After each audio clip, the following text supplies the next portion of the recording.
लो भाई, हो गई तरक्की। बंगाल को लेकर अपना मुंह बंद रखने की तोहफा तो मिलना ही चाहिए। टीएमसी ने राज्यसभा चुनाव के लिए पत्रकार सागरिका घोष, जो कि राजदीप सरदेसाई की पत्नी है, उसकी उम्मीदवारी की घोषणा की है।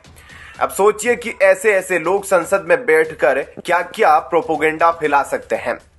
दरअसल वर्तमान में जो सागरिका घोष तृणमूल कांग्रेस की तरफ से राज्यसभा सांसद का टिकट पाने के कारण चर्चा में है, वही सागरिका बतौर पत्रकार कभी प्रोपोगेंडा फैलाने के लिए, कभी फर्जी खबरों को बढ़ावा देने के लिए चर्चा में रहती थी। इसके अलावा एक बार तो वह भरे बाजार में पिटने की वजह से भी अखबारों की हेडलाइन बनी थी। घटना है 26 साल पहले की। 16 फरवरी 1998 को इंडियन एक्सप्रेस में प्रकाशित रिपोर्ट के अनुसार सागरिका घोष अपने 3 साल के बेटे के साथ खान मार्केट शॉपिंग करने गई थी, लेकिन वहां उनके साथ कुछ ऐसा हुआ जो उन्होंने सोचा भी नहीं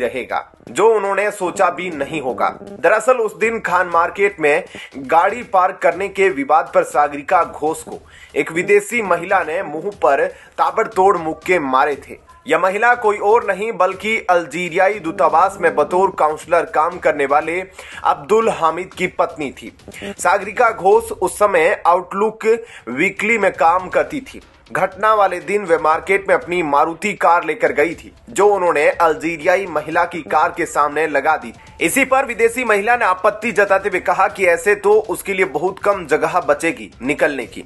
यह सुन सागरिका ने उसे समझाने की कोशिश की। उन्होंने कहा, पागल मत बनो, तुम्हारे निकलने के लिए काफी जगह है।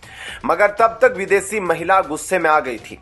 वह अपनी कार से बाहर निकली। उसने सागरिका को उनकी मारुति से निकाला और रोड किनारे पटक दिया। उसके बाद वो बीच सड़क पर सागरिका घोष को झापड़ मुक्के घूंसे मारती रही। अजीब बात यह रही थी कि इस घटना के समय पास में पीसीआर थी, लेकिन पुलिस ने घटनास्थल पर पहुंचकर मामला शांत कराने का प्रयास नहीं किया। वहीं सागरिका का बेटा यह सब देख रो रहा था। पुलिस से बाद में जब पूछा गया तो उन्होंने कहा कि इस घटना को देख वे असमंजस में थे, क्योंकि घटना में 2 महिलाएं शामिल थी। हालांकि इंडियन एक्सप्रेस की रिपोर्ट बताती है कि इस झगड़े को रोकने के लिए एक पान वाला कूदा और उसने दोनों महिलाओं को अलग करने का प्रयास किया। उसे देख अन्य दुकानदार भी आए और विदेशी महिला की पकड़ से सागरिका को छुड़ाने में सफल हुए। दोनों महिलाओं को छुड़ाने वालों ने कहा वो बहुत ताकतवर थी, उसे हटाना बहुत मुश्किल था। उन्होंने ये भी बताया कि घटना के बाद भी महिला लगातार सागरिका को गाली दे रही थी। इस दौरान महिला ने चूंकि भारतीयों के लिए भी अपशब्द कहे थे, इसलिए उस महिला से स्थानीय लोग भी नाराज थे। उसके पति के पहुंचने के बाद ही उन्होंने हामिद को वहां रोक लिया था और कहा था कि जब तक पुलिस केस रजिस्टर नहीं करेगी तब तक उसे नहीं छोड़ेंगे। बता दें कि 11 फरवरी को पश्चिमी बंगाल की सत्ताधारी पार्टी तृणमूल कांग्रेस ने पत्रकार सागरिका घोष को राज्यसभा सांसद बनाए जाने की घोषणा की।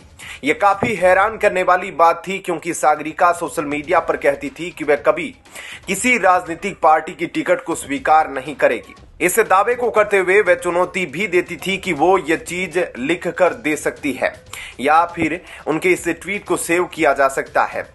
अब उसके 6 साल बाद जब सागरिका घोष खुद को राज्यसभा सांसद बनाए जाने की टीएमसी की घोषणा को रीट्वीट कर रही है, लोग उनसे पूछ रहे हैं कि क्या अब उनकी राय बदल गई है।